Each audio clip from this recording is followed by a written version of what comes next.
साथियों, आप सभी को नमस्कार। इवोकाइस के यूट्यूब प्लेटफॉर्म पर आप सभी का स्वागत है। पॉलिटी की रिवीजन क्लास को हम आगे बढ़ाएंगे। आज इस क्लास में संघीय कार्यपालिका जो संविधान के भाग 5 का विषय है और अनुच्छेद 52 से 78 तक के उपबंध संघीय कार्यपालिका से संबंधित हैं। संघीय कार्यपालिका का प्रमुख होता है राष्ट्रपति। तो आज इस क्लास में हम राष्ट्रपति के बारे में जानेंगे, इसके साथ ही उपराष्ट्रपति के बारे में भी पढ़ेंगे। भारत के वर्तमान के जो उपराष्ट्रपति थे जगदीप धनखड़ जी के द्वारा इस्तीफा दे दिया गया है। ऐसे में उपराष्ट्रपति का पद आपके एग्जाम के लिए बहुत महत्वपूर्ण हो जाता है। सभी बातें हम राष्ट्रपति उपराष्ट्रपति से जुड़ी हुई आज इस क्लास में हम पढ़ने वाले हैं। आप सभी के लिए एक जरूरी सूचना है। 71 बीपीएससी प्रीलिम्स एग्जाम को ध्यान में रखते हुए इवोकाइस के द्वारा एक सफलता प्रोग्राम स्टार्ट किया गया है। सफलता प्रोग्राम में आपको संकल्प बैच 2.0 से जोड़ा जाएगा, जहां पर आपको सभी स्टैटिक सब्जेक्ट के नोट्स अवेलेबल कराए जाएंगे। History, geography, polity, economy, Bihar geography, Bihar history, वो सारे नोट्स आपको अवेलेबल करा दिए जाएंगे। उन नोट्स को आपको रिवाइज करना है। रिवाइज करने के बाद में एक आपको प्रैक्टिस प्रोग्राम में जोड़ा जाएगा, जहां पर आपको टॉपिक की इंपॉर्टेंस को ध्यान में रखते हुए प्रीलिम्स एग्जाम में उस टॉपिक से किस तरीके के क्वेश्चन और कितनी डेप्थ में कितने क्वेश्चन पूछे जाते हैं, उस हिसाब से हर टॉपिक से 30 से लेकर 50 या इससे अधिक प्रश्न आपको हर टॉपिक से एमसीक्यू अवेलेबल कराए जाएंगे, ताकि नोट्स को पढ़ने के बाद आप एमसीक्यू लगा सके, जिससे आपकी प्रैक्टिस हो सके। और जो आप सिली मिस्टेक करते हैं, प्रश्न को सॉल्व करते समय चीजें गलत हो जाती हैं, तो वो सारी चीजें यहाँ पर रिड्यूस होगी और अंतिम तौर पर आप 71 बीपीएससी प्रीलिम्स एग्जाम में सफल हो पाएंगे। ये हो गया संकल्प बैच 2.0 का स्टैटिक पोर्शन, जहां पर आपको सारे सब्जेक्ट के नोट्स और प्रैक्टिस ग्रुप में आपको एमसीक्यू हर टॉपिक से दिए जाएंगे। टॉपिक वाइज 30 से लेकर 50 और इससे अधिक भी क्वेश्चन हो सकते हैं, वो टॉपिक की इंपॉर्टेंस के आधार पर होगा और टॉपिक कितना लंबा है, राइट। इसके बाद आपको करंट अफेयर्स के एक प्रोग्राम में जोड़ा जाएगा, जहां पर हम करंट अफेयर्स के लिए आपको मंथली जो क्लासेज आप देखते हैं उनके पीडीएफ आपको अवेलेबल करा दिए जाएंगे। इनको आपको बार बार रिवाइज करना है। यकीन मानिए, मंथली कंपाइलेशन पीडीएफ जो दिया जाएगा, इससे बाहर आपको कुछ और कोई अन्य मैगजीन पढ़ने की जरूरत नहीं होगी। इसी को आपको रिवाइज करना है और फिर हम हर मंथ वाइज आपको 100 प्लस एमसीक्यू प्रोवाइड कर देंगे, ताकि आप पहले मंथली कंपाइलेशन पीडीएफ को पढ़ें, उसको रिवीजन करें और फिर उस मंथ के 100 प्लस एमसीक्यू को सॉल्व करें, ताकि आपकी प्रैक्टिस हो जाए, राइट। रिवीजन और एमसीक्यू प्रैक्टिस अब लास्ट टाइम में सबसे इंपॉर्टेंट है आपके प्रीलिम्स एग्जाम को निकालने के लिए। उसी को ध्यान में रखते हुए हमने इस प्रोग्राम को स्टार्ट किया है। एक नॉमिनल फीस है, केवल फीस इसकी 3433 है, 433 रुपए है। फीस को बिल्कुल रिड्यूस कर दिया गया है, अंतिम एक महीने है। एक चीज यहाँ पर और आपको अवेलेबल कराई जाएगी, संकल्प बैच के आपको सब्जेक्ट वाइज 150 क्वेश्चन का पीडीएफ टेस्ट मिलेगा और साथ ही यहाँ पर 4 फुल लेंथ टेस्ट भी आपको दिए जाएंगे, ताकि आप जांच सके फुल लेंथ टेस्ट के माध्यम से कि आपकी पढ़ाई ओवरऑल आप कितनी अच्छी हो चुकी है। ये सारी फैसिलिटी आपको सफलता प्रोग्राम में दी जाएंगी, जिसकी फीस केवल 433 रुपए है। आप यहाँ से जुड़ सकते हैं। अगर आपका 2 4 5 10 नंबर से अगर रुक रहा होगा, तो यकीन मानिए यहाँ से जुड़ने के बाद वो चीज़ खत्म हो जाएगी और प्रीलिम्स एग्जाम आप निकाल पाएंगे। जो बच्चे जॉब करते हैं उनके लिए बहुत महत्वपूर्ण हो जाता है। नोट्स दे दिए जाएंगे और एमसीक्यू के लिए सारे क्वेश्चन दे दिए जाएंगे। एमसीक्यू आप कभी भी अपने टाइम के अकॉर्डिंग सॉल्व कर सकते हैं, इसमें कोई आपको टाइम बाउंडेशन नहीं है, राइट। 6306473800 हमारा नंबर है। इस नंबर पर कॉल मैसेज करके इसके बारे में आप अगर कोई डाउट अभी भी रह जाता है तो आप मुझसे पूछ सकते हैं। प्रोग्राम से जुड़ने का प्रोसेस यहाँ दिया गया है, ये हमारा पेमेंट नंबर भी है। पेमेंट करके आप पेमेंट की स्क्रीनशॉट इसी नंबर के व्हाट्सएप पर भेज देंगे, सफलता प्रोग्राम लिख के, तो आपको यहाँ से जोड़ दिया जाएगा। चलिए हम लोग अब स्टार्ट करते हैं। अच्छा, एक क्वेरी जहाँ पर और होगी कि कुछ बच्चों को केवल करंट अफेयर्स के लिए जुड़ना है और कुछ को केवल संकल्प बैच के स्टैटिक पोर्शन से जुड़ना है, तो उनके लिए अलग अलग फीस होगी। केवल करंट अफेयर्स के लिए 149 फीस है, जहां पर आपको सभी मंथ वाइज पीडीएफ और एमसीक्यू प्रोग्राम से करंट अफेयर्स के जोड़ा जाएगा। इसके अलावा 333 रुपए आपका होगा केवल संकल्प बैच के स्टैटिक्स प्रोग्राम में, जहां पर आपको सभी स्टैटिक सब्जेक्ट के नोट्स प्लस स्टैटिक सब्जेक्ट के एमसीक्यू प्रोग्राम से जोड़ दिया जाएगा। तो ये आप देख लीजिए लास्ट टाइम प्रिपरेशन किस तरीके से करनी चाहिए और आप प्रीलिम्स एग्जाम की बाधा को पार कर सके, उसके लिए एक छोटा सा प्रयास इवोकाइस के द्वारा किया जा रहा है सफलता प्रोग्राम के माध्यम से। क्लास को शुरू करते हैं। अब राष्ट्रपति के बारे में पढ़ते हैं। राष्ट्रपति का पद संविधान के अनुच्छेद 52 में दिया गया है। अनुच्छेद 53 कहता है भारतीय संघ की कार्यपालिका शक्ति राष्ट्रपति में निहित होगी। भारतीय संघ की कार्यपालिका शक्ति किसमें निहित होगी? राष्ट्रपति में निहित होगी। राष्ट्रपति नाम मात्र की कार्यपालिका है, प्रधानमंत्री वास्तविक कार्यपालिका है। इसके बारे में हमने कल आपको पढ़ाया था जब हम भारत की संसदीय व्यवस्था पर चर्चा कर रहे थे। भारत की संसदीय व्यवस्था का एक ये अच्छा उदाहरण माना जाता है। संसदीय व्यवस्था में कार्यपालिका की जो वास्तविक शक्ति होती है वो प्रधानमंत्री के पास, और जो नाम मात्र की कार्यपालिका शक्ति होती है वो राष्ट्रपति के पास होती है। ऐसे में भारतीय संसदीय व्यवस्था देख सकते हैं जो ब्रिटिश मॉडल पर आधारित है, जहां पर राष्ट्रपति नाम मात्र की कार्यपालिका और प्रधानमंत्री वास्तविक कार्यपालिका होती है। यह देश का संवैधानिक प्रधान और प्रथम नागरिक कहलाता है। भारत का संवैधानिक प्रधान और भारत का प्रथम नागरिक कौन कहलाता है? राष्ट्रपति कहलाता है। तो राष्ट्रपति के बारे में ये सारी बातें आपको पता होनी चाहिए। अनुच्छेद 52 में राष्ट्रपति पद का उल्लेख है। 53 में संघीय कार्यपालिका की शक्ति राष्ट्रपति में निहित होगी। राष्ट्रपति नाम मात्र की कार्यपालिका है और प्रधानमंत्री वास्तविक कार्यपालिका है। देश का संवैधानिक प्रधान और प्रथम नागरिक राष्ट्रपति कहलाता है। राष्ट्रपति पद के लिए योग्यता देख लेते हैं, जिसका उल्लेख संविधान के अनुच्छेद 58 में किया गया है। आपको ये सब अनुच्छेद याद करते हुए चलना है, बहुत इंपॉर्टेंट है, डायरेक्ट क्वेश्चन आपसे पूछे जाते हैं। अनुच्छेद 58 में राष्ट्रपति पद की क्या क्वालिफिकेशन होगी, इसके बारे में चर्चा की गई है। क्वालिफिकेशन में एक तो वो भारत का नागरिक हो, 35 वर्ष की आयु पूर्ण कर चुका हो। अच्छा, भारत का नागरिक बनने के लिए क्या भारत में जन्म लेना आवश्यक है क्या? तो आवश्यक नहीं है, अनिवार्य नहीं है। पंजीकरण, देशीकरण के माध्यम से भी भारत की नागरिकता प्राप्त की जा सकती है। इस तरीके से कभी कभार स्टेटमेंट बना के क्वेश्चन बना दिए जाते हैं कि राष्ट्रपति बनने के लिए भारत में जन्म लेना अनिवार्य है। तो ये बाध्यता नहीं है, भारत का नागरिक होना चाहिए। वो नागरिक चाहे जन्म के आधार पर हो, वंशीय परंपरा के आधार पर हो, देशीकरण के आधार पर हो, पंजीकरण के आधार पर हो। जो नागरिकता के 5 आधार हैं नागरिकता प्राप्त करने के लिए, उन किसी भी आधार पर अगर आप भारत के नागरिक हैं तो आप राष्ट्रपति बनने योग्य हैं। तो भारत का नागरिक होना आवश्यक है, भारत में जन्म लेना आवश्यक नहीं है राष्ट्रपति बनने के लिए। 35 वर्ष की आयु पूर्ण कर चुका हो, राष्ट्रपति वही बनेगा जिसकी आयु 35 वर्ष हो चुकी हो। लोकसभा सदस्य निर्वाचित होने की योग्यता रखता हो, लोकसभा का सदस्य निर्वाचित होने की योग्यता रखता हो। अच्छा, लोकसभा का सदस्य बनने के लिए आयु कितनी होनी चाहिए? आयु होनी चाहिए 25 ईयर, राइट। लोकसभा का सदस्य निर्वाचित होने की योग्यता राष्ट्रपति में होनी चाहिए, उसकी आयु 35 वर्ष की हो चुकी हो, भारत का नागरिक हो। केंद्र सरकार, राज्य सरकार और स्थानीय सरकार किसी भी स्तर पर वो लाभ के पद पर व्यक्ति नहीं होना चाहिए। यानी अगर किसी व्यक्ति को राष्ट्रपति बनना है तो वह व्यक्ति ना तो केंद्र सरकार में, ना ही राज्य सरकार में, ना ही स्थानीय सरकार में लाभ के पद पर हो। लाभ के पद को संविधान में परिभाषित नहीं किया गया, इस बात को याद रखिए। संविधान के अनुच्छेद 102 और अनुच्छेद 191 में लाभ के पद का उल्लेख किया गया है, लेकिन इसे परिभाषित नहीं किया गया है। लाभ के पद का उल्लेख आपको अनुच्छेद 102 में मिलेगा और अनुच्छेद 191 में मिलेगा, लेकिन इसको डिफाइन नहीं किया गया है संविधान में। लाभ के पद का सामान्य आशय क्या है? ऐसा पद जहां पर रहते हुए कोई व्यक्ति सरकार से किसी तरीके की सुविधा लेता है तो उसे लाभ का पद माना जाता है। और यदि आप लाभ के पद पर हैं तो आप राष्ट्रपति बनने की योग्यता नहीं रखते हैं। राष्ट्रपति से संबंधित अन्य महत्वपूर्ण अनुच्छेद देख लेते हैं, जैसे अनुच्छेद 54। अनुच्छेद 54 में राष्ट्रपति का निर्वाचन के संबंध में निर्वाचक मंडल के बारे में जानकारी दी गई है। आप जानते हैं राष्ट्रपति का चुनाव होता है, उसमें आम लोग भाग नहीं लेते हैं, बल्कि लोगों द्वारा चुने गए जो प्रतिनिधि होते हैं वो भाग लेते हैं। तो राष्ट्रपति के निर्वाचन का जो निर्वाचक मंडल होगा जिसके द्वारा राष्ट्रपति को चुना जाएगा, उसमें शामिल होगा राज्यसभा और लोकसभा के निर्वाचित सदस्य, यानी संसद के दोनों सदनों के निर्वाचित सदस्य। ये आपको याद रखना है, सभी सदस्य नहीं, क्योंकि यहाँ पर मनोनीत सदस्य भाग नहीं लेते हैं। मनोनीत सदस्य भाग नहीं लेते हैं, जो निर्वाचित सदस्य होते हैं वही केवल राष्ट्रपति के निर्वाचन में भाग लेते हैं। इसके अलावा राज्य विधानसभा और केंद्र शासित प्रदेशों की पुडुचेरी और दिल्ली की विधानसभाओं के निर्वाचित सदस्य हिस्सा लेते हैं। हाल ही में आरटीआई के द्वारा निर्वाचन आयोग से एक प्रश्न पूछा गया था कि क्या जम्मू कश्मीर की विधानसभा राष्ट्रपति के निर्वाचक मंडल का हिस्सा है क्या?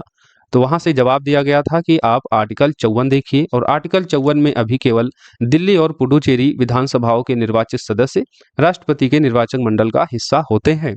और अगर जम्मू कश्मीर की विधानसभा के निर्वाचित सदस्यों को या जम्मू कश्मीर की विधानसभा को राष्ट्रपति के निर्वाचक मंडल का हिस्सा बनना होगा, तो इसके लिए पहले संसद के दोनों सदनों से विशेष बहुमत यानी 2/3 बहुमत से संशोधन करना पड़ेगा, तब वो शामिल होगा। अभी के लिए आपको इतना याद रखना है, राष्ट्रपति के निर्वाचक मंडल में राज्य और लोकसभा के सभी निर्वाचित सदस्य, सभी राज्यों की विधानसभाओं और केंद्र शासित प्रदेशों में दिल्ली और पुडुचेरी में विधानसभाएं हैं, तो दिल्ली और पुडुचेरी की विधानसभाओं के निर्वाचित सदस्य हिस्सा लेते हैं, इतना याद रखना है।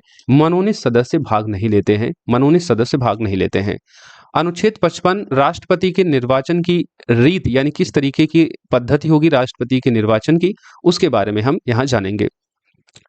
अमूमन जो लोकसभा के सदस्य होते हैं या विधानसभाओं के सदस्य होते हैं, वो प्रत्यक्ष निर्वाचन के द्वारा यानी लोगों के द्वारा वोटिंग करके जो है वो चुने जाते हैं। लेकिन राष्ट्रपति का जो चुनाव होता है वहां पर अप्रत्यक्ष चुनाव होता है, वहां पर आम लोग भाग नहीं लेते हैं, गुप्त मतदान होता है। अनुपातिक प्रतिनिधित्व के अनुसार एकल संक्रमणीय मत और गुप्त मतदान के द्वारा राष्ट्रपति को चुना जाता है। राइट, अनुपातिक प्रतिनिधित्व के अनुसार एकल संक्रमणीय मत और गुप्त मतदान के द्वारा राष्ट्रपति को चुना जाता है, अनुच्छेद 55 के अनुसार।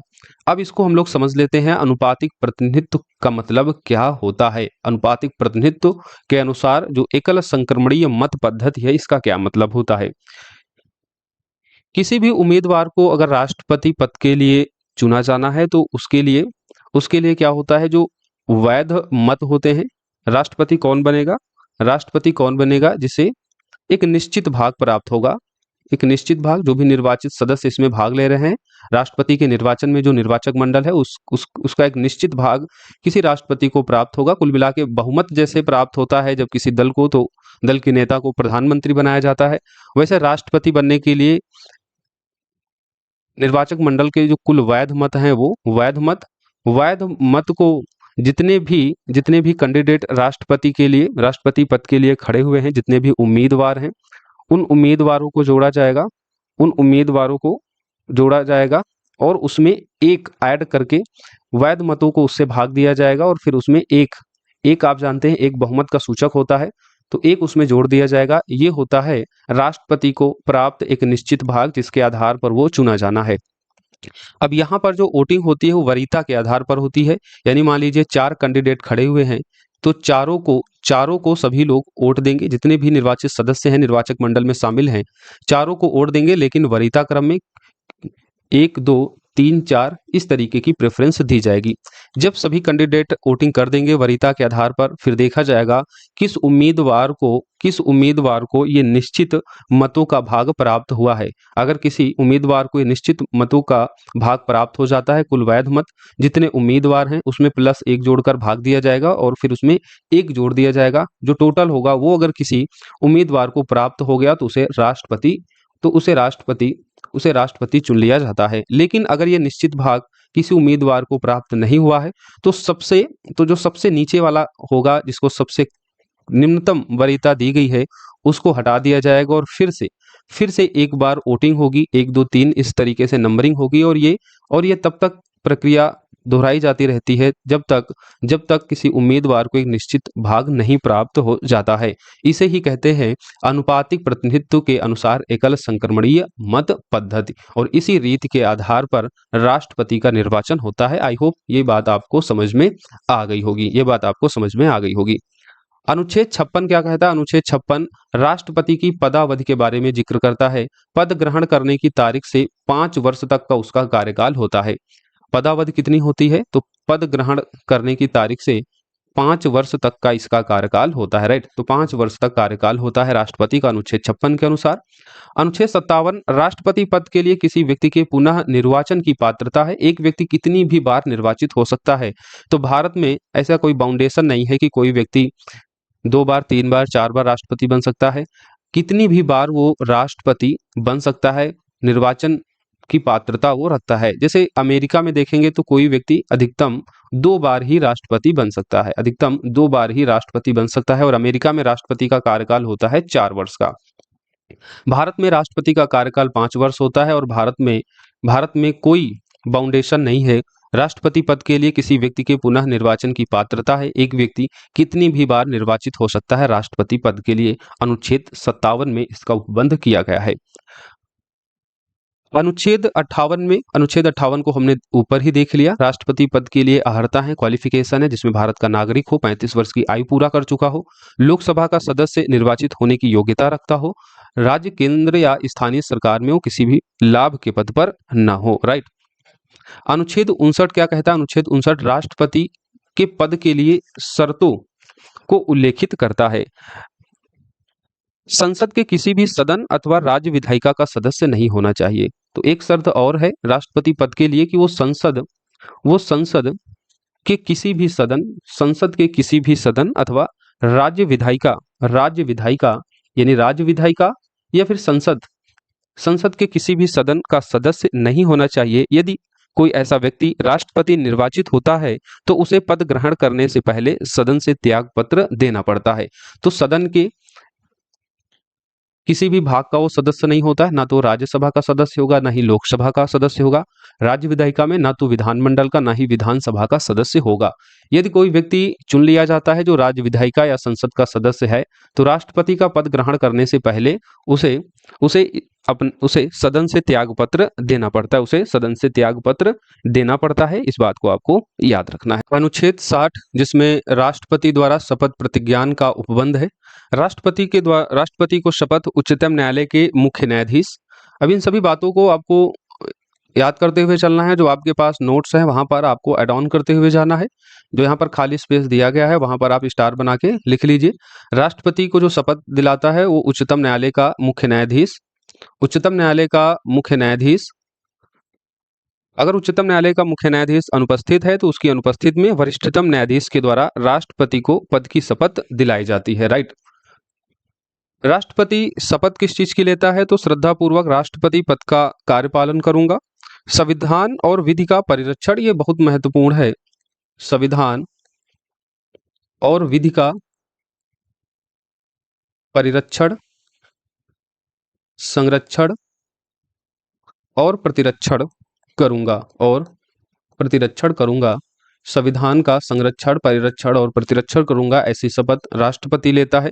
भारत की जनता की सेवा और कल्याण में निरत रहूंगा। राइट। तो राष्ट्रपति गोपनीयता वगैरह की शपथ नहीं लेता है, जो मंत्री लेते हैं।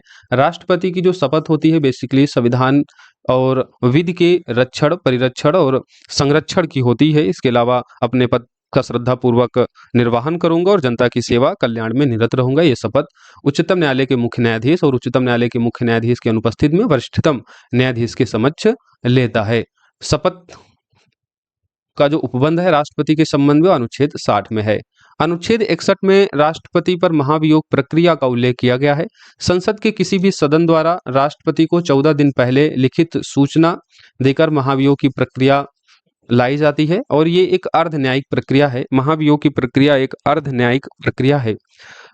राष्ट्रपति को किस आधार पर महाभियोग की प्रक्रिया लाई जाती है? तो संविधान का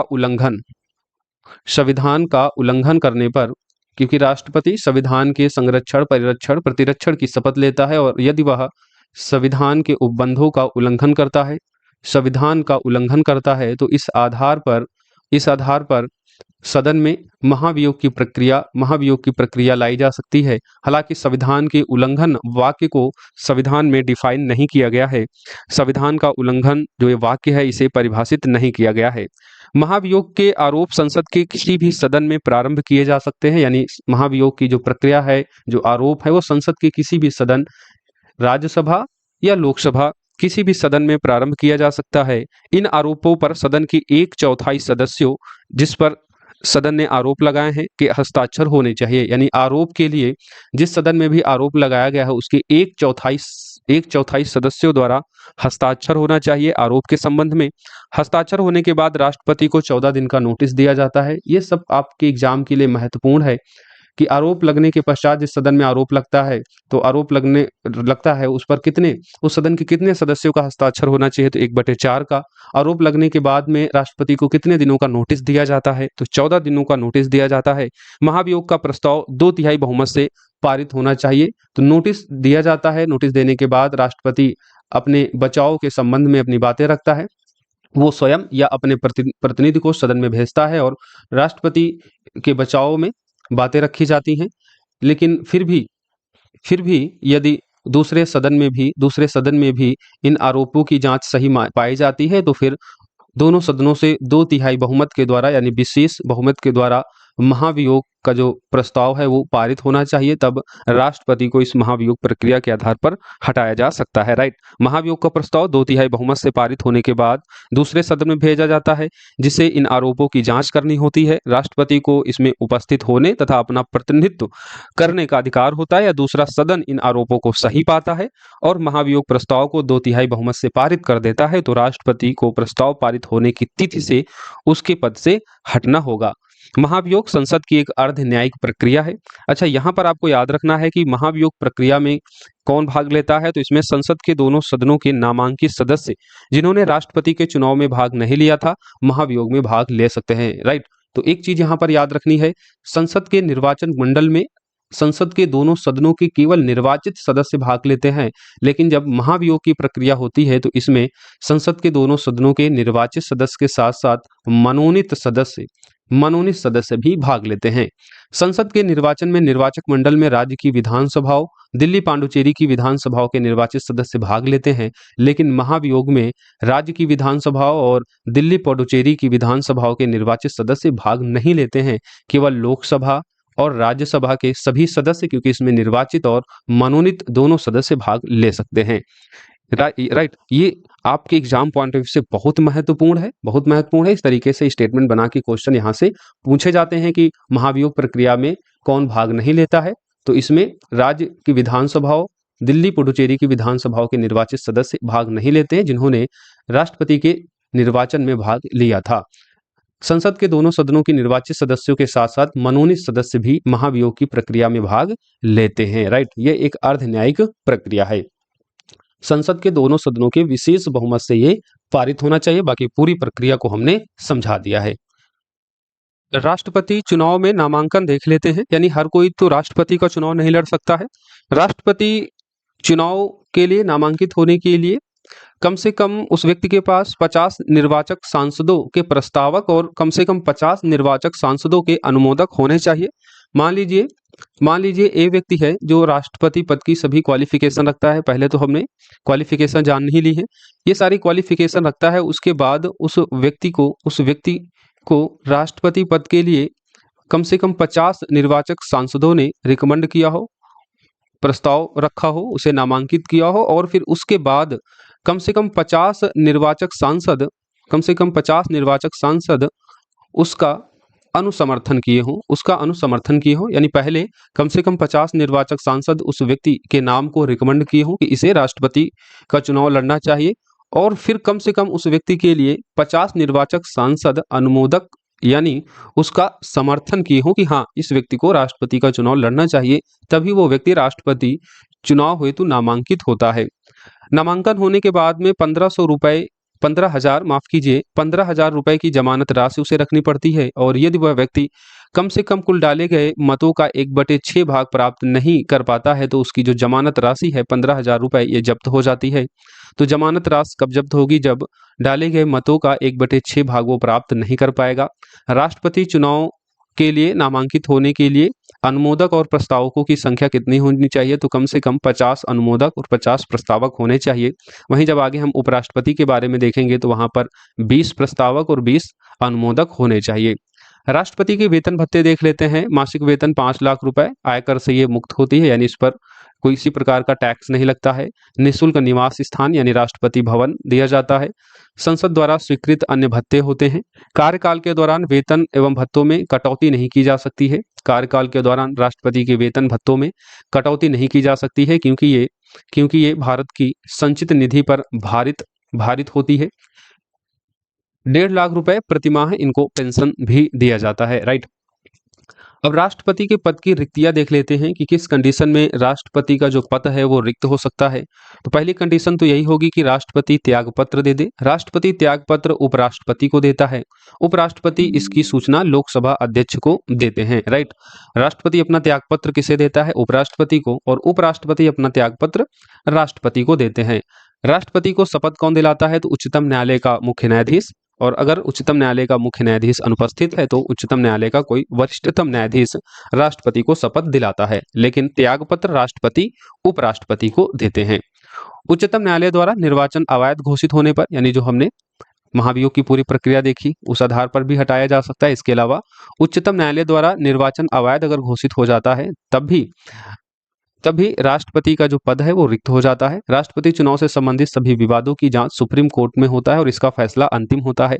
मान लीजिए राष्ट्रपति का चुनाव होने के बाद वो व्यक्ति राष्ट्रपति बन गया, लेकिन चुनाव में किसी भी तरीके की अगर गड़बड़ी है तो फिर वो मामला सुप्रीम कोर्ट में जाता है। सुप्रीम कोर्ट पूरे विवाद की जांच करता है और जांच के बाद पाता है कि चुनाव में किसी भी तरीके की गड़बड़ी होती है तो फिर उस चुनाव को निरस्त कर दिया जाता है और ये सुप्रीम कोर्ट का अंतिम फैसला होता है। जब चुनाव निरस्त कर दिया जाएगा तो राष्ट्रपति का पद रिक्त हो जाएगा, पुनः राष्ट्रपति का निर्वाचन कराया जाएगा। राष्ट्रपति का पद उसकी मृत्यु, यानी राष्ट्रपति की मृत्यु हो जाती है किसी कारणवश, तो भी उसका पद रिक्त हो जाएगा। वो त्याग पत्र दे देता है राष्ट्रपति उपराष्ट्रपति को। उसके अलावा निष्कासन, यानी उच्चतम न्यायालय के द्वारा अगर चुनाव से संबंधित कोई गड़बड़ी होती है और फिर उसकी जांच पाने के बाद ये नतीजे पर पहुंचती है कि चुनाव में वास्तविक रूप से गड़बड़ी हुई है, तो वह फिर अंतिम फैसला देकर राष्ट्रपति के चुनाव को निरस्त कर देता है। ऐसी स्थिति में भी राष्ट्रपति का पद रिक्त हो जाता है। महाभियोग की प्रक्रिया के द्वारा भी उसको हटाया जा सकता है। तो किसी भी कारणवश राष्ट्रपति का पद रिक्त होता है तो नए राष्ट्रपति का चुनाव पद रिक्त होने की तिथि से 6 महीने के भीतर कराया जाना चाहिए। तो रिक्त होने के बाद 6 महीने के भीतर जो है नए राष्ट्रपति का निर्वाचन होना चाहिए, ऐसा संविधान में उपबंध किया गया है। राष्ट्रपति का पद उसकी मृत्यु, त्यागपत्र, निष्कासन अथवा अन्य किन्हीं कारणों से रिक्त होता है तो इन 6 महीनों में जब तक राष्ट्रपति का निर्वाचन नहीं हो जाता है तब तक राष्ट्रपति का कार्यवाहक होता है। राष्ट्रपति का कार्यवाहक कौन हो सकता है? तो राष्ट्रपति का कार्यवाहक उपराष्ट्रपति होता है और उपराष्ट्रपति भी अगर अनुपस्थित है तो सर्वोच्च न्यायालय के मुख्य न्यायाधीश, और अगर सर्वोच्च न्यायालय के मुख्य न्यायाधीश भी अनुपस्थित हैं तो वैसी कंडीशन में उच्चतम न्यायालय के वरिष्ठतम न्यायाधीश राष्ट्रपति के पद पर आसीन होते हैं और कार्यवाहक राष्ट्रपति का कार्य संभालते हैं। राइट। नए राष्ट्रपति के निर्वाचित होने तक कार्यवाहक राष्ट्रपति के रूप में कार्य करता है उपराष्ट्रपति, अधिकतम 6 महीने तक, क्योंकि 6 महीने के अंदर राष्ट्रपति का चुनाव करा लिया जाता है। राष्ट्रपति को शपथ भारत के मुख्य न्यायाधीश अथवा उसकी अनुपस्थिति में उच्चतम न्यायालय के वरिष्ठतम न्यायाधीश के समक्ष लेनी पड़ती है। जब तक राष्ट्रपति का उत्तराधिकारी पद ग्रहण न कर ले वह अपने कार्यकाल के उपरांत भी पद पर बना रह सकता है। राइट। अब चलिए हम लोग राष्ट्रपति की शक्तियां देख लेते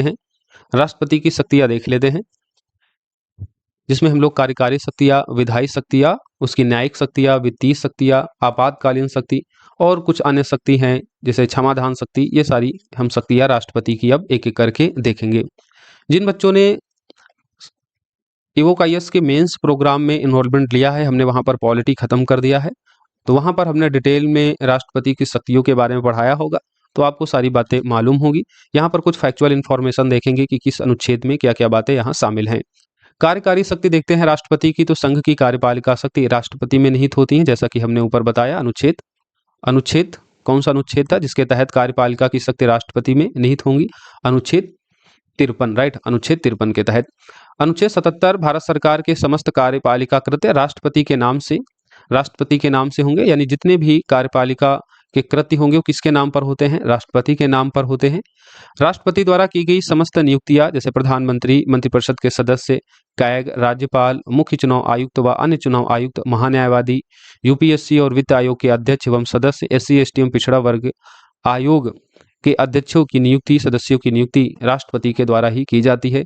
तो राष्ट्रपति के द्वारा कई नियुक्तियां की जाती हैं, जिसमें प्रधानमंत्री की नियुक्ति होती है, फिर प्रधानमंत्री की सलाह पर अन्य मंत्रियों की नियुक्ति होती है।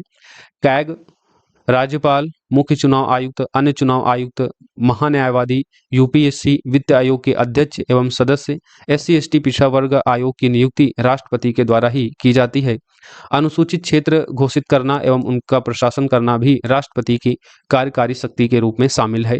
अनुसूचित क्षेत्र घोषित करना, किसी क्षेत्र को अनुसूचित क्षेत्र घोषित करना या उनका प्रशासन करना भी राष्ट्रपति की कार्यकारी शक्ति का ही हिस्सा है। राष्ट्रपति की विधायी शक्ति देख लेते हैं। लोकसभा, राज्यसभा और राष्ट्रपति मिलकर संसद का गठन करते हैं। तो संसद संसद बेसिकली लोकसभा, राज्यसभा और राष्ट्रपति मिलकर संसद का निर्माण होता है। राष्ट्रपति किसी सदन का सदस्य नहीं होता है। विधायिका यानी लोकसभा, राज्यसभा से पारित विधेयक पर जब राष्ट्रपति अंतिम रूप से हस्ताक्षर करता है तभी वो अधिनियम बनता है। इसलिए राष्ट्रपति संसद का एक महत्वपूर्ण हिस्सा होता है। इसलिए संसद में हम लोकसभा, राज्यसभा के साथ राष्ट्रपति को भी शामिल करते हैं। लोकसभा, राज्यसभा और राष्ट्रपति मिलकर संसद का गठन करते हैं। राष्ट्रपति की विधायी शक्तियों में अनुच्छेद 85 संसद का 17 आहूत, 17 अवसान एवं विघटन करने की शक्ति है। अनुच्छेद 85 के तहत डायरेक्ट ये सारे अनुच्छेद आपके एग्जाम में पूछे जाते हैं। संसद के सत्र को आहूत करने का मतलब होता है अनुच्छेद 85 के तहत राष्ट्रपति के द्वारा सांसद सदस्यों को सदन में बैठक के लिए बुलाना, क्योंकि जो सत्र होते हैं उनकी एक निश्चित सीमा होती है, निश्चित समय सीमा होती है। संविधान में संसद सत्र की समय सीमा निर्धारित की गई है। संसद सत्र के बीच 6 माह से अधिक का अंतर नहीं होना चाहिए, इस बात को याद रखिएगा। संसद के जो सत्र होंगे उनके बीच 6 माह से अधिक का अंतर नहीं होना चाहिए। इस तरह अनिवार्य रूप से एक साल में कम से कम दो सत्र का आयोजन तो संसद में होगा ही। हालांकि आमतौर पर देखा जाता है कि संसद में 3 सत्र होते हैं। पहला बजट सत्र जो फरवरी से मई तक चलता है, फिर उसके बाद मानसून सत्र जो जुलाई से सितंबर तक चलता है, इस समय मानसून सत्र चल रहा है संसद का, और फिर उसके बाद आता है शीतकालीन सत्र जो नवंबर से दिसंबर तक चलता है। इस तरह आमतौर पर संसद में 3 सत्र होते हैं, लेकिन ये संविधान में कहीं मेंशन नहीं है। संविधान में इतना मेंशन किया गया है कि सत्रों के बीच 6 माह से अधिक का अंतर नहीं होना चाहिए। इस तरह कम से कम एक साल में 2 सत्रों की बैठक तो होगी ही, और सत्र की बैठक को आहूत करना ये राष्ट्रपति की विधायी शक्ति है। अनुच्छेद 85 के तहत उसका सत्रावसान करना, यानी जब सत्र पूरा हो जाता है तो उस सत्र को अस्थायी तौर पर समाप्त किया जाता है। फिर अगला जब सत्र स्टार्ट होता है तो फिर सांसद सदस्यों को बैठक के लिए बुलाया जाता है, जिसको हम आहूत कहते हैं। विघटन का मतलब होता है संसद का जो निचला सदन होता है यानी लोकसभा, क्योंकि राज्यसभा एक स्थायी सदन है, उसका विघटन नहीं होता है। लोकसभा का विघटन होता है। लोकसभा का विघटन 2 तरीके से हो सकता है। एक तो कार्यकाल पूरा हो चुका हो लोकसभा का, यानी 5 वर्ष पूरे हो चुके हों, 5 वर्ष पूरे हो जाते हैं तो फिर नई लोकसभा का गठन होता है, उसके लिए चुनाव होते हैं। दूसरा रीजन होता है प्रधानमंत्री यदि राष्ट्रपति को ऐसी सलाह दे तो राष्ट्रपति प्रधानमंत्री की सलाह पर भी लोकसभा का विघटन कर देता है। राइट। अनुच्छेद 87 संसद में राष्ट्रपति का विशेष अभिभाषण होता है। अनुच्छेद 87 के तहत संसद में राष्ट्रपति का विशेष अभिभाषण होता है। जब नई लोकसभा का गठन होता है तो पहले राष्ट्रपति के द्वारा अभिभाषण होता है। जो सरकार है उसके कार्यों के बारे में पूरा खाका राष्ट्रपति संसद के समक्ष पेश करता है। उसे कहते हैं राष्ट्रपति का विशेष अभिभाषण, जो संसद में अनुच्छेद 87 के तहत होता है। अनुच्छेद 87 के तहत संसद में राष्ट्रपति का विशेष अभिभाषण होता है। संविधान के अनुच्छेद 108 के तहत राष्ट्रपति दोनों सदनों की संयुक्त बैठक बुलाता है। संयुक्त बैठक कब बुलाई जाती है? संसद के दोनों सदनों यानी लोकसभा, राज्यसभा की एक साथ बैठक को संयुक्त बैठक कहा जाता है। यह तब होता है जब किसी विधेयक पर दोनों सदनों में सहमति नहीं हो पाती है। कोई विधेयक आता है, उस विधेयक के संबंध में दोनों सदनों में सहमति नहीं हो पाती है, और इस गतिरोध को दूर करने के लिए फिर राष्ट्रपति संयुक्त बैठक बुलाता है। संयुक्त बैठक बुलाने के कारण हो सकते हैं जैसे एक सदन ने विधेयक पारित कर दिया लेकिन दूसरे सदन ने उसे अस्वीकार कर दिया। यदि दोनों सदन किसी विधेयक पर संशोधन पर सहमत नहीं हो पा रहे हैं, और इसके अलावा यदि दूसरा सदन यानी लोकसभा से पारित है तो राज्यसभा, या राज्यसभा से पारित विधेयक है वो लोकसभा में जाकर 6 महीने से अधिक समय लग जाता है और तब भी विधेयक को पारित नहीं किया जाता है दूसरे सदन के द्वारा, तो ऐसी स्थिति में उस विधेयक की सहमति हेतु विधेयक पर जो गतिरोध है उसको दूर करने के लिए राष्ट्रपति के द्वारा संयुक्त बैठक बुलाई जाती है। संयुक्त बैठक की अध्यक्षता कौन करता है? तो लोकसभा का अध्यक्ष करता है। ये सब बातें आपको जाननी चाहिए, आपके एग्जाम में पूछा जाता है, नोट डाउन करते जाइए। संयुक्त बैठक की अध्यक्षता कौन करता है? लोकसभा अध्यक्ष करता है। यदि अध्यक्ष अनुपस्थित है तो ऐसी स्थिति में लोकसभा उपाध्यक्ष या राज्यसभा के उपसभापति के द्वारा की जाती है। संयुक्त बैठक की अध्यक्षता सभापति के द्वारा नहीं की जाती, इस बात को याद रखिएगा। सभापति के द्वारा नहीं की जाती है, क्योंकि सभापति, राज्यसभा का सभापति कौन होता है? उपराष्ट्रपति होता है, और उपराष्ट्रपति किसी सदन का सदस्य नहीं होता है। ऐसी स्थिति में संयुक्त बैठक की अध्यक्षता प्राथमिक तौर पर लोकसभा का अध्यक्ष करता है। अध्यक्ष अगर अनुपस्थित है तो लोकसभा का उपाध्यक्ष, उपाध्यक्ष भी अनुपस्थित है तो फिर उस कंडीशन में राज्यसभा का उपसभापति संयुक्त बैठक की अध्यक्षता करता है। राइट। संयुक्त बैठक में राज्यसभा और लोकसभा के सभी सदस्य इसमें भाग लेते हैं। इसके बाद फिर दोनों को मिलाकर जो बहुमत बनता है उसके आधार पर उस विधेयक को पारित कर दिया जाता है। राइट। तो दोनों सदनों की संयुक्त बैठक का प्रावधान 108 के तहत है। राष्ट्रपति के द्वारा संयुक्त बैठक बुलाई जाती है। अध्यक्षता इसकी लोकसभा अध्यक्ष करते हैं। अध्यक्ष की अनुपस्थिति में उपाध्यक्ष, उपाध्यक्ष भी अनुपस्थित हैं तो फिर राज्यसभा के उपसभापति के द्वारा संयुक्त बैठक की अध्यक्षता की जाती है। संयुक्त बैठक किन विधेयकों के संबंध में नहीं बुलाई जाती है? एक तो जब संविधान संशोधन से संबंधित कोई विधेयक हो तब, यानी आर्टिकल 368 के तहत कोई विधेयक लाया गया हो, उस संबंध में संयुक्त बैठक नहीं आती है। और अनुच्छेद 110 के तहत जो धन विधेयक है, इस संबंध में भी संयुक्त बैठक बुलाने का प्रावधान नहीं है। इस तरह दो प्रकार के विधेयक हैं जिसके संबंध में दोनों सदनों की संयुक्त बैठक को बुलाने का प्रावधान नहीं है। एक है संविधान संशोधन से संबंधित विधेयक, संविधान संशोधन से संबंधित विधेयक, और दूसरा है धन विधेयक।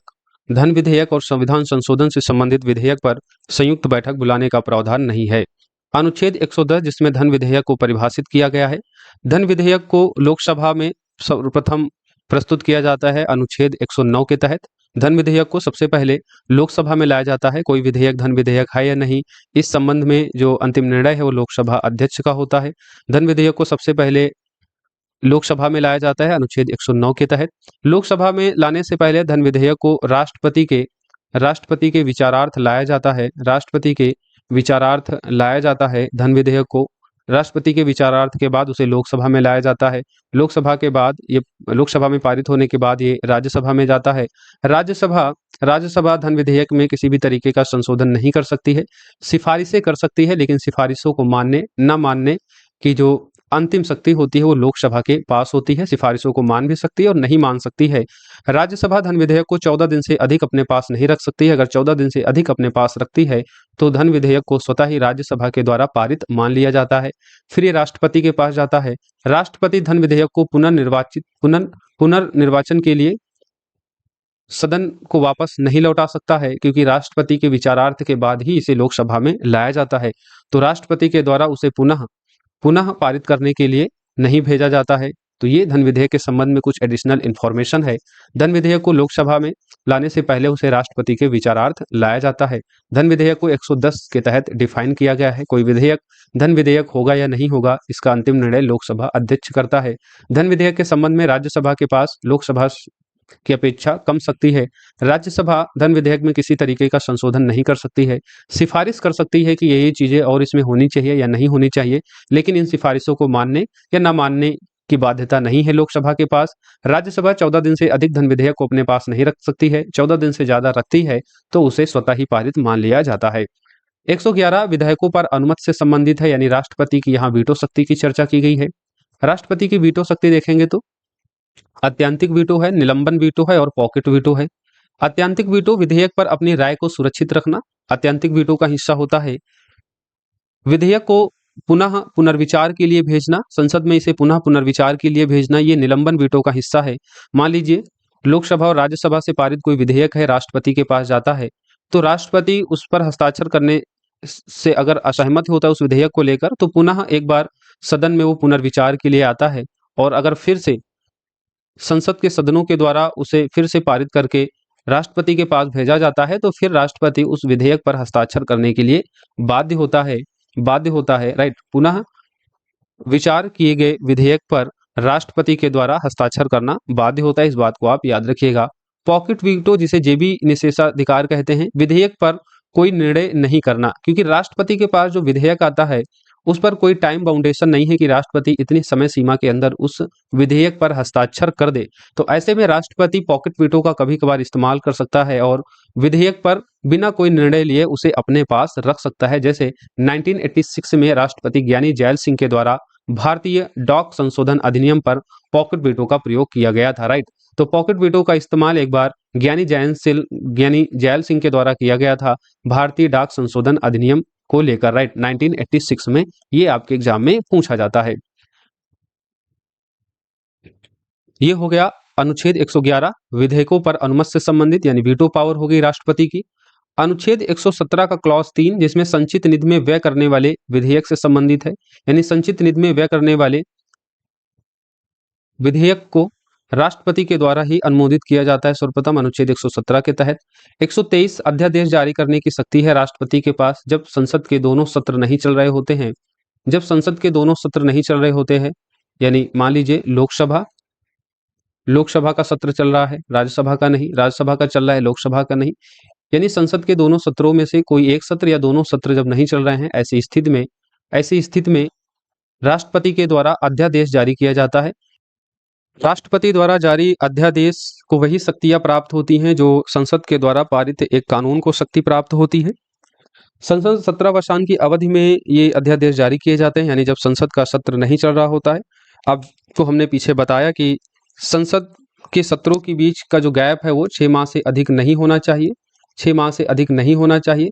तो ऐसे में मान लीजिए संसद है और उसका सत्रावसान हो गया और सत्रावसान वाले दिन ही राष्ट्रपति ने अध्यादेश जारी कर दिया, तो ऐसे में अधिकतम 6 माह तक ये अध्यादेश रहेगा और 6 माह बाद जब संसद का सत्र आहूत होगा, संसद का सत्र चलेगा, तो इस अध्यादेश को सदन में लाया जाएगा 6 माह के अंदर।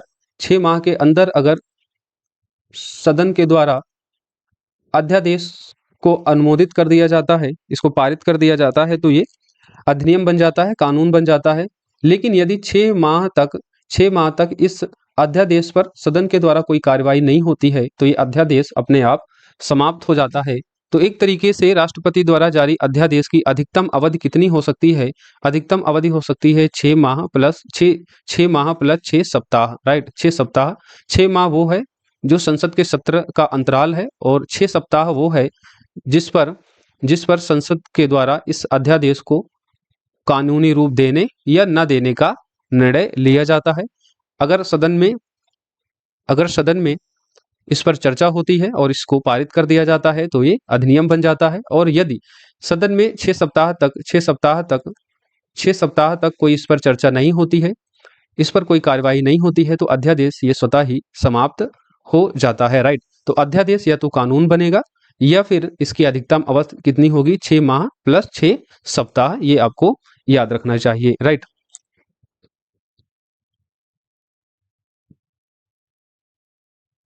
अच्छा, अध्यादेश के बारे में एक बात और आपको याद रखनी है। राष्ट्रपति किसी भी समय किसी अध्यादेश को वापस ले सकता है। राष्ट्रपति के द्वारा ही अध्यादेश जारी किया जाता है आर्टिकल 123 के तहत। जब हम लोग राज्य की कार्यपालिका देखेंगे तो वहां राज्यपाल आर्टिकल 213 के तहत अध्यादेश जारी करता है। फिलहाल यहाँ आप पढ़ रहे हैं केंद्र की कार्यपालिका, तो आर्टिकल 123 के तहत अध्यादेश जारी करने की शक्ति राष्ट्रपति के पास है और राष्ट्रपति किसी भी समय अध्यादेश को वापस ले सकता है। अध्यादेश को प्रधानमंत्री के नेतृत्व वाले मंत्रिमंडल की सलाह पर ही जारी किया जाता है अथवा वापस लिया जाता है, क्योंकि आप जानते हैं राष्ट्रपति जो भी काम करता है वो सामान्यतः मंत्रिपरिषद की सलाह पर ही करता है। तो अध्यादेश जारी करने, इसे वापस लेना, ये राष्ट्रपति मंत्रिपरिषद की सलाह पर ही करता है। अनुच्छेद 304 राज्यों के बीच व्यापार संबंधी जो विधेयक होता है, जो राज्य विधानमंडलों में लाया जाता है, राज्य विधानमंडल में राज्यों के बीच व्यापार संबंधी विधेयक को लाने से पहले इसे राष्ट्रपति के विचारार्थ लाया जाता है। जैसे धन विधेयक को लोकसभा में लाने से पहले राष्ट्रपति के विचारार्थ लाया जाता है, वैसे अनुच्छेद 304 के तहत जो राज्यों के बीच व्यापार संबंधी विधेयक है, इसके संबंध में भी पहले ये विधेयक राष्ट्रपति के विचारार्थ आता है, फिर उसके बाद में ये राज्य की विधानमंडल या विधानसभाओं में प्रस्तुत किया जाता है। साहित्य, विज्ञान, कला एवं राज्य समाज सेवा से जुड़े 12 सदस्यों को राज्यसभा में मनोनयन करता है, उसको नामित करता है राष्ट्रपति ही। राष्ट्रपति राज्यसभा में 12 सदस्यों को नामांकित करता है, उनका मनोनयन करता है। 12 सदस्यों का नामांकित करने का क्षेत्र कौन सा है, तो 12 व्यक्ति साहित्य के क्षेत्र से, विज्ञान के क्षेत्र, कला के क्षेत्र या समाज सेवा से जुड़े रहते हैं। राइट, साहित्य, विज्ञान, कला एवं समाज सेवा से जुड़े 12 सदस्यों को राज्यसभा के द्वारा मनोनीत किया जाता है। कैग, यूपीएससी, वित्त आयोग की जो रिपोर्टें हैं संसद के समक्ष राष्ट्रपति के द्वारा ही रखी जाती हैं। तो ये इसकी कुछ विधायी शक्तियां हो गई। राष्ट्रपति की न्यायिक शक्ति देखें तो हाई कोर्ट एवं सुप्रीम कोर्ट के न्यायाधीशों को नियुक्त करना राष्ट्रपति के द्वारा ही होता है। राष्ट्रपति ही हाई कोर्ट और सुप्रीम कोर्ट के न्यायाधीशों को नियुक्त करता है। इसके लिए पूरी कोलेजियम प्रणाली है। जब हम लोग न्यायपालिका पढ़ेंगे तो वहां पर कोलेजियम प्रणाली को डिस्कस करेंगे। अभी के लिए इतना जानिए, हाई कोर्ट और सुप्रीम कोर्ट के न्यायाधीशों को राष्ट्रपति के द्वारा नियुक्त किया जाता है। अनुच्छेद 72 के तहत क्षमादान की शक्ति है। राष्ट्रपति को क्षमादान की शक्ति 5 तरीके से मिली हुई है। एक क्षमा शक्ति है, दूसरी है लघुकरण, तीसरी है परिहार, चौथी है विराम और पांचवी है प्रविलंबन। क्षमादान के तहत 5 तरीके से राष्ट्रपति किसी अपराधी को क्षमा कर सकता है। क्षमा का मतलब होता है जब राष्ट्रपति किसी को क्षमा कर रहा है, इसका मतलब है कि किसी व्यक्ति को पूर्णतः क्षमा कर देना, किसी व्यक्ति को पूर्णतः क्षमा कर देना। इसमें दंड और बंदीकरण दोनों को हटा दिया जाता है। दोषी की सभी दंड, दंडादेश और निहरताओं से पूर्णतः मुक्त कर दिया जाता है। तो राष्ट्रपति के द्वारा जब किसी को क्षमा किया जाता है, इसका मतलब उसने जो भी अपराध किए हैं उनको पूरी तरीके से वहां पर उस अपराध से मुक्त कर दिया जाता है। दूसरा है लघुकरण। लघुकरण में क्या होता है, दंड का स्वरूप बदल दिया जाता है। दंड का स्वरूप बदल दिया जाता है क्योंकि जब किसी अपराधी को जेल होती है तो जेल में आप जानते हैं उसको अलग अलग काम दिए जाते हैं। जैसे मान लीजिए किसी को खाना पकाने का काम दिया गया, किसी को खाना पकाने काम दिया गया, किसी को पहाड़ तोड़ने का काम दिया गया। मूवियाँ वगैरह में आप देखते होंगे अलग अलग अपराधियों को अलग अलग काम सौंपे जाते हैं। तो ऐसे में लघुकरण का मतलब होता है राष्ट्रपति लघुकरण के द्वारा दंड का स्वरूप बदल सकता है। किसी अपराधी के दंड के स्वरूप को बदल सकता है। मान लीजिए किसी अपराधी को कोई कठिन काम दिया गया है तो उसके स्वरूप को बदलकर उसे एक आसान काम दिया जा सकता है। परिहार का मतलब होता है उसकी समय अवधि को कम करना, यानी दंड के स्वरूप को बिना बदले हुए उसकी समय अवधि को कम कर देना। किसी व्यक्ति को 10 साल का कारावास हुआ है तो 10 साल के कारावास को बिना उसके दंड के स्वरूप को बदले हुए उसके कारावास को 5 साल के लिए करना या 10 से कम कर देना कारावास की समय अवधि को, तो उसे हम कहेंगे परिहार। विराम का मतलब होता है किसी विशेष परिस्थिति में दंड को कम कर देना। विशेष परिस्थिति ऐसी हो सकती है शारीरिक अपंगता हो जाए, महिला के गर्भावस्था की स्थिति हो जाए, तो ऐसी कुछ विशेष परिस्थितियां होती हैं जब दंड को कम कर दिया जाता है। जब दंड को कम किया जाता है किसी विशेष परिस्थिति में, उसे कहते हैं विराम। प्रविलंबन कहते हैं दंड पर अस्थायी रोक लगाना, विशेष रूप से मृत्यु दंड। किसी को मृत्यु दंड दिया गया है तो उस पर अस्थायी रोक लगाना प्रविलंबन होता है। तो अनुच्छेद 72 के तहत ये सभी क्षमादान की शक्तियां, जिसमें क्षमा, लघुकरण, परिहार, विराम, प्रविलंबन शामिल हैं, ये सब राष्ट्रपति को दी गई हैं। राज्यपाल को भी क्षमादान की शक्तियां हैं। जब हम राज्य की कार्यपालिका देखेंगे वहां पर राज्यपाल को सभी शक्तियां हैं, केवल मृत्यु दंड से क्षमा करना राज्यपाल के पास ये पावर नहीं होती है। बाकी अन्य लघुकरण, परिहार, विराम, प्रविलंबन ये सभी शक्तियां उसके पास होती हैं। अनुच्छेद 143 उच्चतम न्यायालय से सलाह लेने की शक्ति है। सलाह राष्ट्रपति पर बाध्यकारी नहीं होती, यानी किसी मामले पर राष्ट्रपति अनुच्छेद 143 के तहत उच्चतम न्यायालय से सलाह ले सकता है। उच्चतम न्यायालय राष्ट्रपति को जो सलाह दे उस सलाह को मानने के लिए राष्ट्रपति बाध्यकारी नहीं है। तो इसकी ये कुछ हो गई हैं न्यायिक शक्तियां। अब हम आपातकालीन शक्तियां देख लेते हैं। अनुच्छेद 352, 356 और 365 और 360 ये 4 आर्टिकल हैं जिसके आधार पर आपातकालीन जारी किया जाता है। 3 कंडीशन होती हैं, एक राष्ट्रीय आपातकाल, दूसरा राष्ट्रपति शासन, तीसरा वित्तीय आपातकाल। राष्ट्रीय आपातकाल अनुच्छेद 352 के तहत, राष्ट्रपति शासन 356 और 365 के तहत, वित्तीय आपातकाल 360 के तहत राष्ट्रपति के द्वारा लगाया जा सकता है। अब हम लोग एक एक करके इन आपातकाल को समझते हैं, ये महत्वपूर्ण है। और जो बच्चे संकल्प बैच के मेंस प्रोग्राम से जुड़े हुए हैं उन्होंने डिटेल में आपातकाल को पढ़ा होगा। एक हमारा मेंस का वीडियो पड़ा हुआ है जब आंतरिक अशांति के आधार पर इंदिरा गांधी के द्वारा 1975 में राष्ट्रीय आपातकाल लागू किया गया था, जिसके अभी हाल ही में 50 वर्ष पूरे हुए थे। तो उस संबंध में हमने एक वीडियो डाला था। उस वीडियो में हमने राष्ट्रीय आपातकाल, राष्ट्रपति शासन, वित्तीय आपातकाल को बहुत ही विस्तार में देखा था। अभी हम यहाँ पर कुछ फैक्चुअल इन्फॉर्मेशन देखेंगे जो आपके प्रीलिम्स एग्जाम के लिए इंपॉर्टेंट है। कॉन्सेप्ट भी इसके हम समझेंगे जो आपके पीटी एग्जाम के लिए इंपॉर्टेंट है। राइट, इसे आप सभी ध्यान से सुनेंगे और मैं आशा करता हूं कि आप सभी पेन कॉपी लेकर बैठते होंगे जब भी क्लास अटेंड करते होंगे, क्योंकि यहाँ पर कई सारी एडिशनल इन्फॉर्मेशन मैं आपको बताने वाला हूँ। हर चीज़ मैं लिख नहीं सकता हूँ, इसलिए इसको ध्यान से सुनिए। राष्ट्रीय आपातकाल को अनुच्छेद 352 के तहत 3 आधार पर राष्ट्रपति के द्वारा उद्घोषित किया जा सकता है, और ये घोषणा केवल मंत्रिपरिषद के लिखित सलाह पर ही होता है। ये आपको याद रखना है कि राष्ट्रीय आपातकाल की घोषणा राष्ट्रपति युद्ध, बाह्य आक्रमण, सशस्त्र विद्रोह के आधार पर केवल मंत्रिपरिषद की सलाह पर ही कर सकता है। सशस्त्र विद्रोह जो शब्द है, इसे 44वें संविधान संशोधन 1978 के तहत लाया गया। इससे पहले सशस्त्र विद्रोह की जगह पर आंतरिक अशांति शब्द था। आंतरिक अशांति शब्द को रिप्लेस किया गया 44वें संविधान संशोधन 1978 के तहत सशस्त्र विद्रोह शब्द के द्वारा। युद्ध, बाह्य आक्रमण, सशस्त्र विद्रोह के आधार पर अब राष्ट्रीय आपातकाल लगाया जा सकता है। राष्ट्रीय आपातकाल की घोषणा केवल मंत्रिपरिषद के लिखित सलाह पर ही राष्ट्रपति करता है। जब राष्ट्रपति राष्ट्रीय आपातकाल की घोषणा करता है, तो घोषणा के बाद संसद के दोनों सदनों के द्वारा 1 माह के भीतर इसे अनुमोदित होना आवश्यक होता है, और अनुमोदन ये विशेष बहुमत से होना चाहिए। यानी राष्ट्रीय आपातकाल की घोषणा जब राष्ट्रपति के द्वारा की जाती है, घोषणा के जारी होने के बाद संसद के दोनों सदनों से 1 माह के भीतर विशेष बहुमत से उसका अनुमोदन होना चाहिए।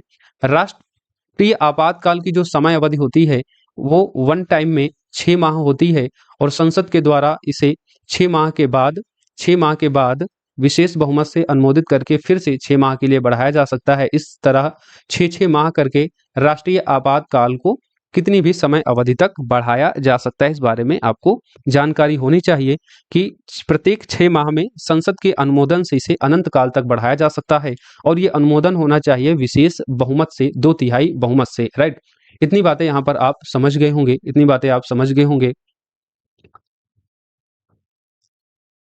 राष्ट्रीय आपातकाल की जो समाप्ति है, ये राष्ट्रपति के द्वारा एक उद्घोषणा से की जा सकती है। किसी भी समय राष्ट्रपति एक उद्घोषणा के जरिए राष्ट्रीय आपातकाल को समाप्त कर सकता है, और इस उद्घोषणा के लिए संसद के अनुमोदन की आवश्यकता नहीं पड़ती है। जब लोकसभा इसे जारी रखने के प्रस्ताव को निरस्त कर दे, यानी राष्ट्रीय आपातकाल की घोषणा हो गई है, और घोषणा होने के बाद जब भी लोकसभा इसे जारी रहने के प्रस्ताव को निरस्त कर देती है, तो राष्ट्रपति फिर इसे समाप्त करने की उद्घोषणा करता है, और उद्घोषणा करने के बाद राष्ट्रीय आपातकाल समाप्त हो जाता है। राष्ट्रीय आपातकाल की उद्घोषणा को समाप्त करने के लिए संसद के अनुमोदन की आवश्यकता नहीं पड़ती है, केवल लोकसभा के एक प्रस्ताव की यहाँ पर जरूरत पड़ती है, जो साधारण बहुमत से हो जाता है। राइट। अच्छा, जब राष्ट्रीय आपातकाल लगाया जाता है, तो केंद्र राज्य संबंधों पर भी प्रभाव पड़ता है। राज्य सरकारें केंद्र के पूर्ण नियंत्रण में आ जाती हैं, यानी जो राज्य की कार्यपालिका शक्ति है, वो भी केंद्र के नियंत्रण में आ जाती है। यद्यपि वहां की सरकार को निलंबित नहीं किया जाता है, केवल राज्य सरकार केंद्र के पूर्ण नियंत्रण में होती है। संसद को अब राज्य सूची में वर्णित विषयों पर कानून बनाने का अधिकार हो जाता है, यानी राष्ट्रीय आपातकाल के दौरान संसद राज्य सूची के वर्णित विषयों पर भी कानून बना सकती है, यद्यपि किसी राज्य विधायिका की विधायी शक्तियों का यहाँ पर निलंबन नहीं किया जाता है। ये आपको जानकारी होनी चाहिए। राइट। संसद द्वारा आपातकाल में राज्य के विषयों पर बनाए गए कानून आपातकाल की समाप्ति के बाद 6 माह तक प्रभावी रहते हैं। और ऐसे में जब राज्य विधानमंडल का या विधानसभा का सत्र होता है, तो वहां पर उस कानून के संबंध में चर्चा होती है। यदि उस कानून को आगे पारित कर दिया जाता है, तो प्रभाव में रहता है। अदरवाइज आपातकाल की समाप्ति के 6 माह बाद उसका प्रभाव समाप्त हो जाता है, जो राज्य के विषयों पर कानून बनाया जाता है संसद के द्वारा राष्ट्रीय आपातकाल के दौरान।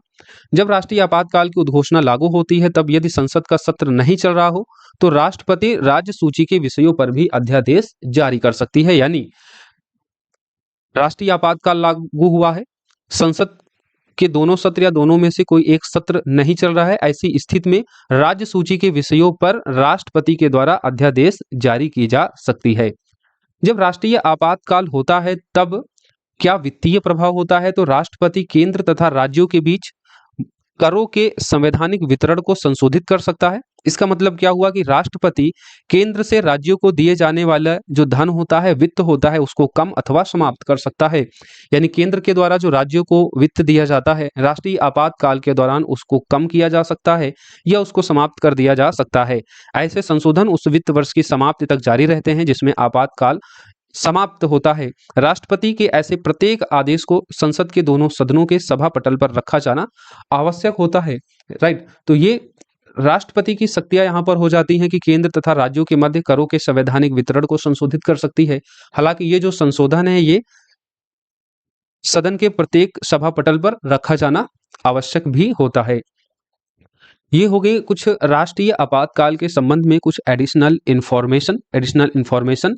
राष्ट्रीय आपातकाल के संबंध में लोकसभा राज्य विधानसभा के कार्यकालों पर भी प्रभाव पड़ता है। लोकसभा का कार्यकाल इसके सामान्य कार्यकाल से आगे संसद के द्वारा विधि बनाकर एक समय में 1 वर्ष के लिए कितने भी समय तक बढ़ाया जा सकता है। यानी विधानसभा और लोकसभा का कार्यकाल 5-5 वर्ष का होता है।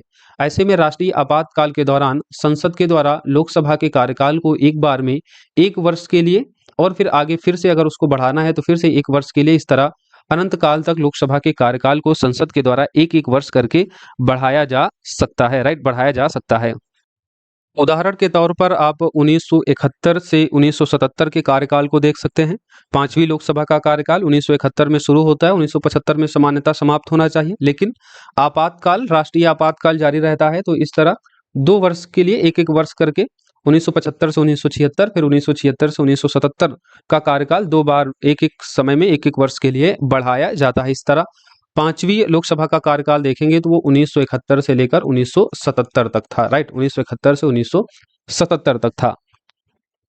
इसी प्रकार राष्ट्रीय आपातकाल के समय संसद किसी राज्य विधानसभा का कार्यकाल भी प्रत्येक बार 1-1 वर्ष करके कितनी भी समय तक बढ़ा सकती है। राइट, मूल अधिकारों पर भी प्रभाव पड़ता है। अनुच्छेद 358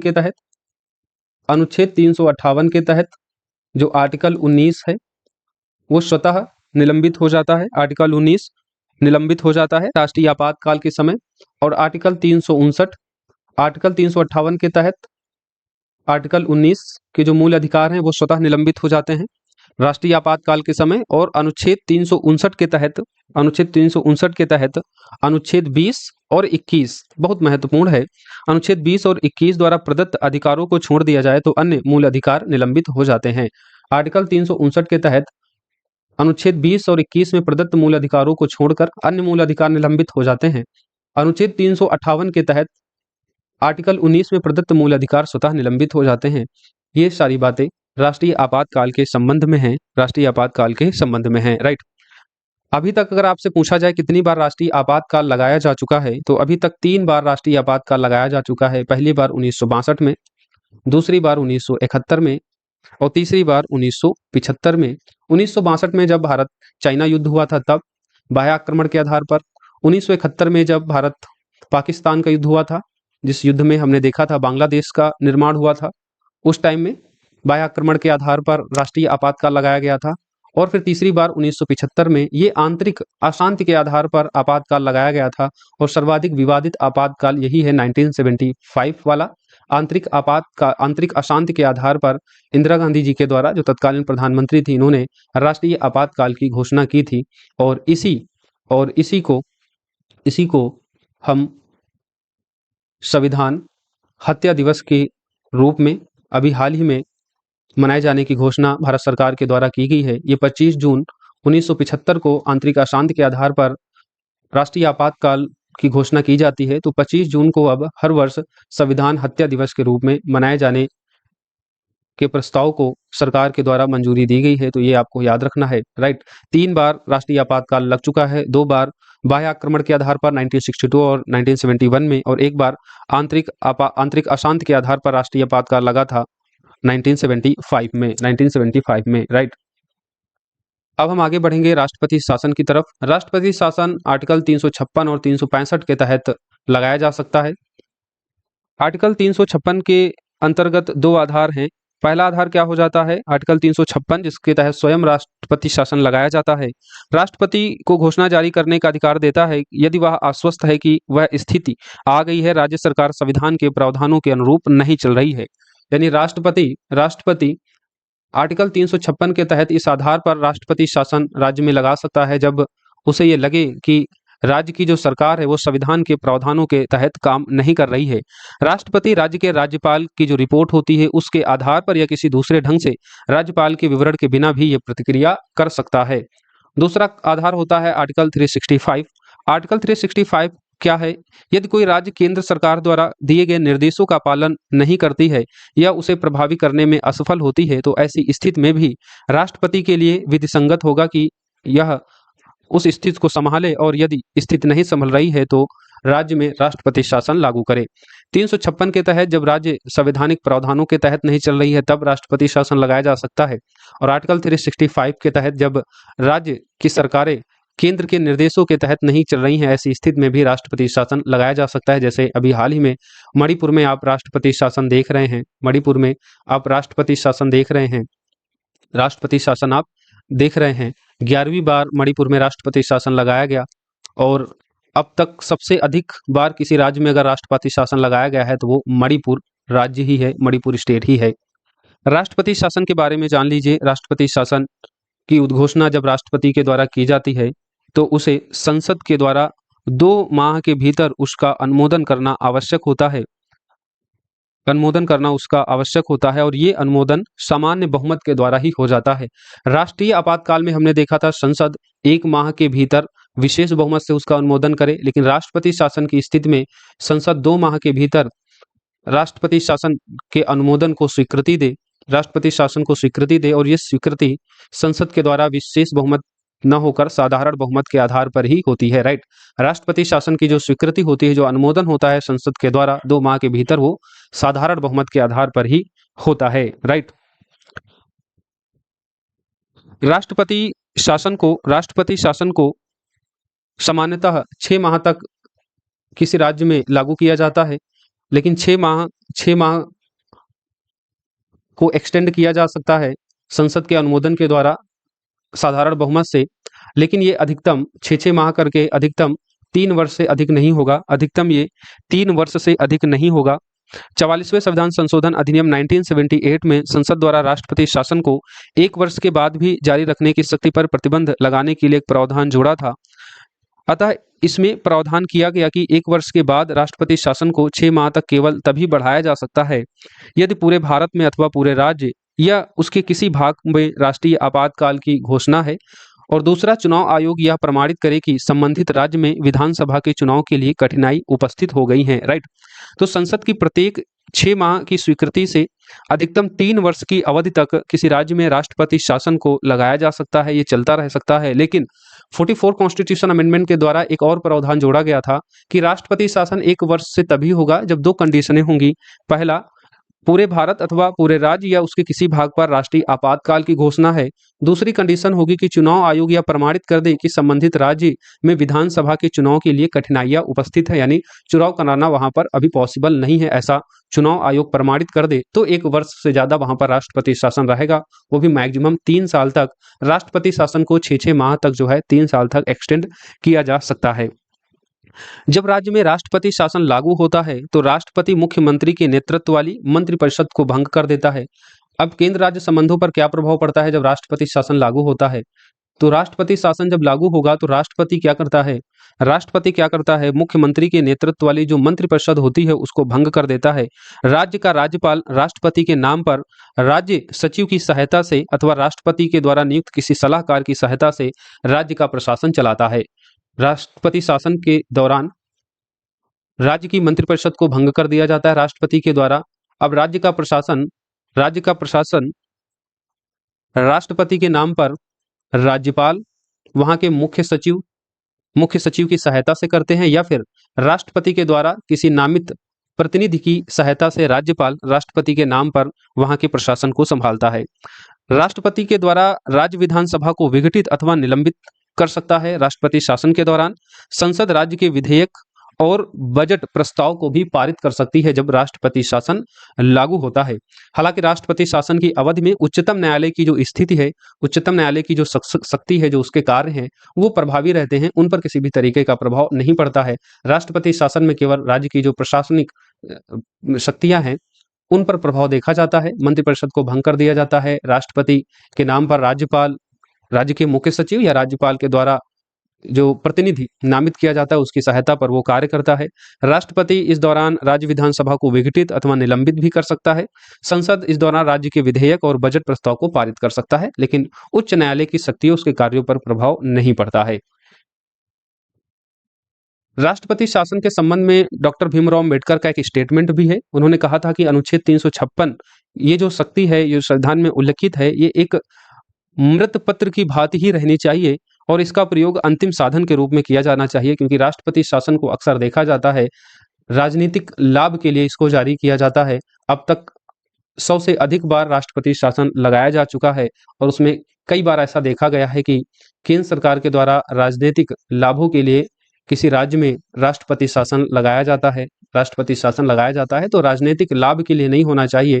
राजनीतिक लाभ के लिए राष्ट्रपति शासन को नहीं लागू करना चाहिए। इसका प्रयोग अंतिम साधन के रूप में होना चाहिए जब राज्य सरकारें निष्फल हो जाएं, वो संविधान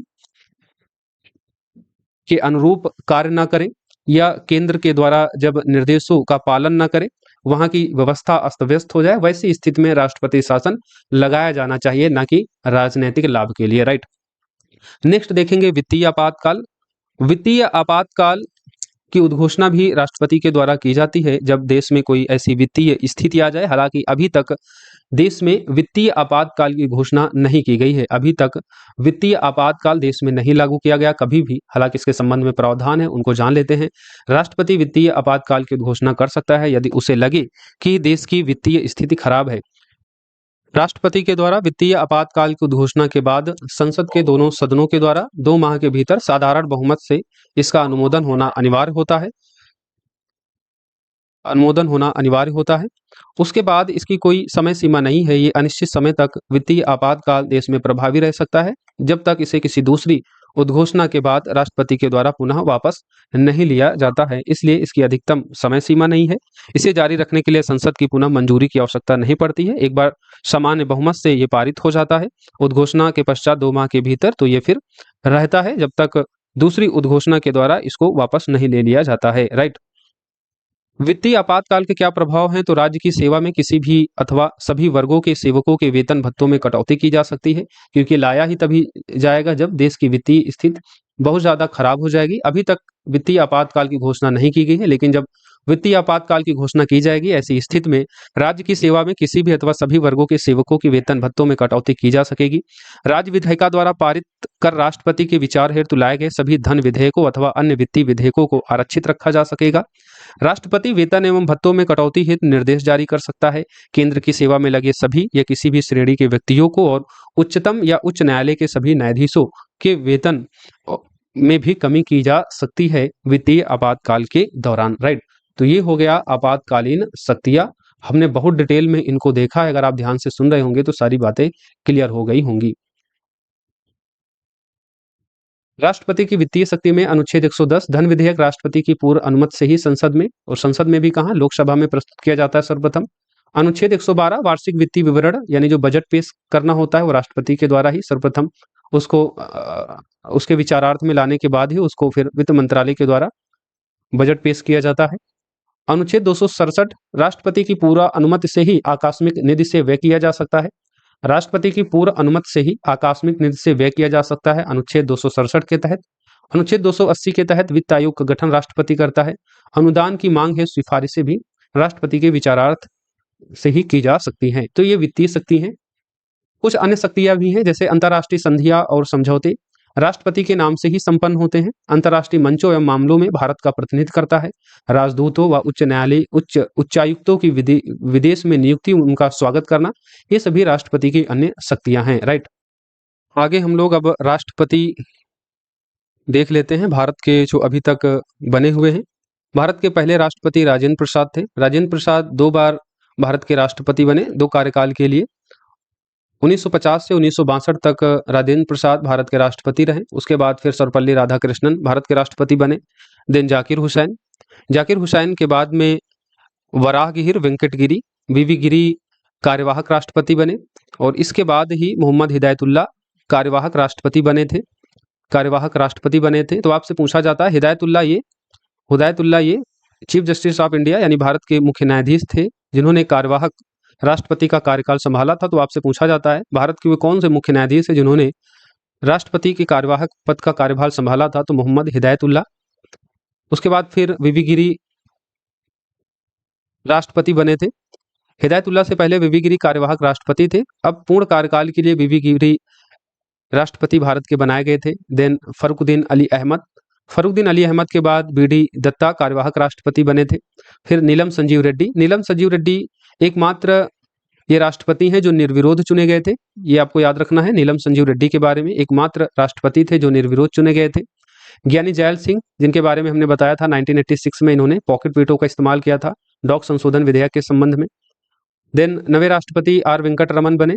फिर उसके बाद शंकर दयाल शर्मा, देन के आर नारायण, फिर एपीजे अब्दुल कलाम, प्रतिभा देवी सिंह पाटिल, प्रणब मुखर्जी, उसके बाद रामनाथ कोविंद। और वर्तमान में देखेंगे तो राष्ट्रपति के क्रम में 16वें निर्वाचन के तौर पर राष्ट्रपति मुर्मू राष्ट्रपति हैं। और अगर व्यक्तिगत आधार पर देखेंगे तो ये 15वें राष्ट्रपति हैं, क्योंकि डॉक्टर राजेंद्र प्रसाद 2 बार भारत के राष्ट्रपति बने थे। तो ऐसे में राष्ट्रपति के क्रम में, निर्वाचन के क्रम में देखेंगे तो द्रौपदी मुर्मू 16वें राष्ट्रपति हैं, और व्यक्तिगत आधार पर देखेंगे तो 15वीं राष्ट्रपति हैं द्रौपदी मुर्मू, जिनका कार्यकाल 25 जुलाई 2022 से स्टार्ट हुआ था, जो अब तक जारी है। तो ये थोड़ा सा क्रम देख लीजिए, कभी कदार क्रम लगाने के लिए आ जाता है। कुछ अन्य जानकारियां राष्ट्रपति से संबंधित हैं, जैसे राष्ट्रपति देश की तीनों सेनाओं का प्रधान सेनापति होता है। 17वें संविधान संशोधन अधिनियम 1992 के द्वारा दिल्ली और पुडुचेरी विधानसभाओं के निर्वाचित सदस्यों को राष्ट्रपति के निर्वाचक मंडल में शामिल किया गया था। यानी मूल संविधान में देखेंगे तो दिल्ली और पुडुचेरी विधानसभाओं के निर्वाचित सदस्य राष्ट्रपति के निर्वाचन मंडल में शामिल नहीं थे। दिल्ली और पुडुचेरी की विधानसभाओं के निर्वाचित सदस्यों को 17वें संविधान संशोधन अधिनियम 1992 के द्वारा शामिल किया गया था। अब अगर जम्मू कश्मीर की विधानसभा को राष्ट्रपति के निर्वाचक मंडल में शामिल करना है तो उसके लिए एक नया संविधान संशोधन करना पड़ेगा। ये आपको संविधान संशोधन याद रखना है। 17वां संविधान संशोधन 1992 दिल्ली और पुडुचेरी विधानसभाओं के निर्वाचित सदस्यों को राष्ट्रपति के निर्वाचक मंडल में शामिल किया गया था। मोहम्मद हिदायतुल्लाह ये राष्ट्रपति का कार्यभार संभालने वाले एकमात्र सुप्रीम कोर्ट के न्यायाधीश थे। हिदायतुल्लाह हमने ऊपर बताया भी, राष्ट्रपति का कार्यभार संभालने वाले एकमात्र सुप्रीम कोर्ट के न्यायाधीश थे। 1969 से 1969 जुलाई 1969 से अगस्त 1969 तक कार्यवाहक राष्ट्रपति रहे थे ये। नीलम संजीव रेड्डी निर्विरोध निर्वाचित होने वाले एकमात्र राष्ट्रपति थे। भारत रत्न जिन राष्ट्रपतियों को अभी तक मिला है, 6 राष्ट्रपतियों को भारत रत्न मिल चुका है, जिसमें